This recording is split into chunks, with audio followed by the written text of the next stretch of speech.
ನಮಸ್ಕಾರ, ಕನಸು ನ್ಯೂಸ್ಗೆ ಸ್ವಾಗತ. ನಾನು ನಿಮ್ಮ ರಾಮಕೃಷ್ಣ ಸಿಡಿ. ಈಗ ವಾರ್ತೆಗಳ ವಿವರ. ಭಾರತದ ಮಾಜಿ ಪ್ರಧಾನಿ, ಅರ್ಥಶಾಸ್ತ್ರಜ್ಞರು, ಹಣಕಾಸು ಸಚಿವರಾಗಿದ್ದ ಶ್ರೀ ಮನಮೋಹನ್ ಸಿಂಗ್ ಅವರು ದೈವದೀನರಾದ ವಿಷಯ ಅತೀವ ನೋವನ್ನು ತಂದಿದೆ. ಮೃತರ ಆತ್ಮಕ್ಕೆ ಸದ್ಗತಿ ಸಿಗಲೆಂದು ನಾವೆಲ್ಲರೂ ಪ್ರಾರ್ಥಿಸುತ್ತೇವೆ. ಡಾಕ್ಟರ್ ಮನಮೋಹನ್ ಸಿಂಗ್ ಅವರ ಸಾವು ದೇಶಕ್ಕೆ ತುಂಬಲಾರದ ನಷ್ಟವಾಗಿದೆ. ಈ ಸಮಯದಲ್ಲಿ ಅವರ ಕುಟುಂಬಕ್ಕೆ ಧೈರ್ಯ ಸಿಗಲೆಂದು ನಾವೆಲ್ಲರೂ ದೇವರಲ್ಲಿ ಪ್ರಾರ್ಥಿಸುತ್ತೇವೆ. ಭಾರತ ರತ್ನ ಮಾಜಿ ಪ್ರಧಾನಿ ಡಾಕ್ಟರ್ ಮನಮೋಹನ್ ಸಿಂಗ್ ಅವರಿಗೆ ಭಾವಪೂರ್ಣ ಶ್ರದ್ಧಾಂಜಲಿ.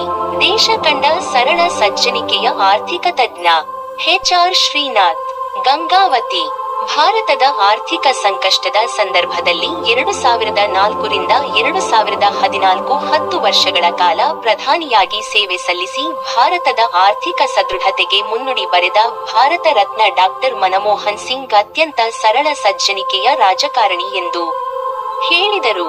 ಕೆಪಿಸಿಸಿ ಪ್ರಧಾನ ಕಾರ್ಯದರ್ಶಿ ಹಾಗೂ ಮಾಜಿ ಎಂಎಲ್ಸಿ ಎಚ್.ಆರ್. ಶ್ರೀನಾಥ್ ಅವರು ಶುಕ್ರವಾರದಂದು ತಮ್ಮ ನಿವಾಸದಲ್ಲಿ ಭಾವಪೂರ್ಣ ಶ್ರದ್ಧಾಂಜಲಿ ಕ್ಯಾಂಡಲ್ ಬೆಳಗಿಸುವುದರ ಮೂಲಕ ಸಂತಾಪ ಸೂಚಿಸಿ ಭಾರತ ವಿಭಜಿತ ಪಾಕಿಸ್ತಾನದಲ್ಲಿ ಜನಿಸಿದ ಮನಮೋಹನ್ ಸಿಂಗ್ ಅವರು ಪಾಕಿಸ್ತಾನವನ್ನು ತ್ಯಜಿಸಿ ಭಾರತಕ್ಕೆ ಬಂದು ರಾಷ್ಟ್ರೀಯ ಪಕ್ಷ ಸೇರ್ಪಡೆಗೊಂಡು ಹಲವು ಹುದ್ದೆಗಳನ್ನು ಅಲಂಕರಿಸಿದ ಬಳಿಕ ಪ್ರಧಾನಿಯಾಗಿ ದೇಶದ ಸರ್ವತೋಮುಖ ಅಭಿವೃದ್ಧಿಗೆ ಮುನ್ನುಡಿ ಬರೆದ ಧೀಮಂತ ನಾಯಕ ಎಂದು ಬಣ್ಣಿಸಿದರು. ಅವರ ಅಗಲುವಿಕೆಯಿಂದ ಕಾಂಗ್ರೆಸ್ ಪಕ್ಷದ ಹಿರಿಯ ನಾಯಕನನ್ನು ಕಳೆದುಕೊಂಡು ಬಡವಾಗಿದೆ ಎಂದು ಈ ಸಂದರ್ಭದಲ್ಲಿ ಅಯ್ಯೂಬ್ ಖಾನ್ ಪರಗಿ, ಪ್ರಹ್ಲಾದ ಸೈಯದ್ ಅಲಿ, ಡಾಕ್ಟರ್ ಶಿವಕುಮಾರ್ ಮಾಲಿ, ಪಾಟೀಲ್ ಹನುಮಂತಪ್ಪ ನಾಯಕ್, ಸುರೇಶ್ ಗೌರಪ್ಪ, ಎನ್.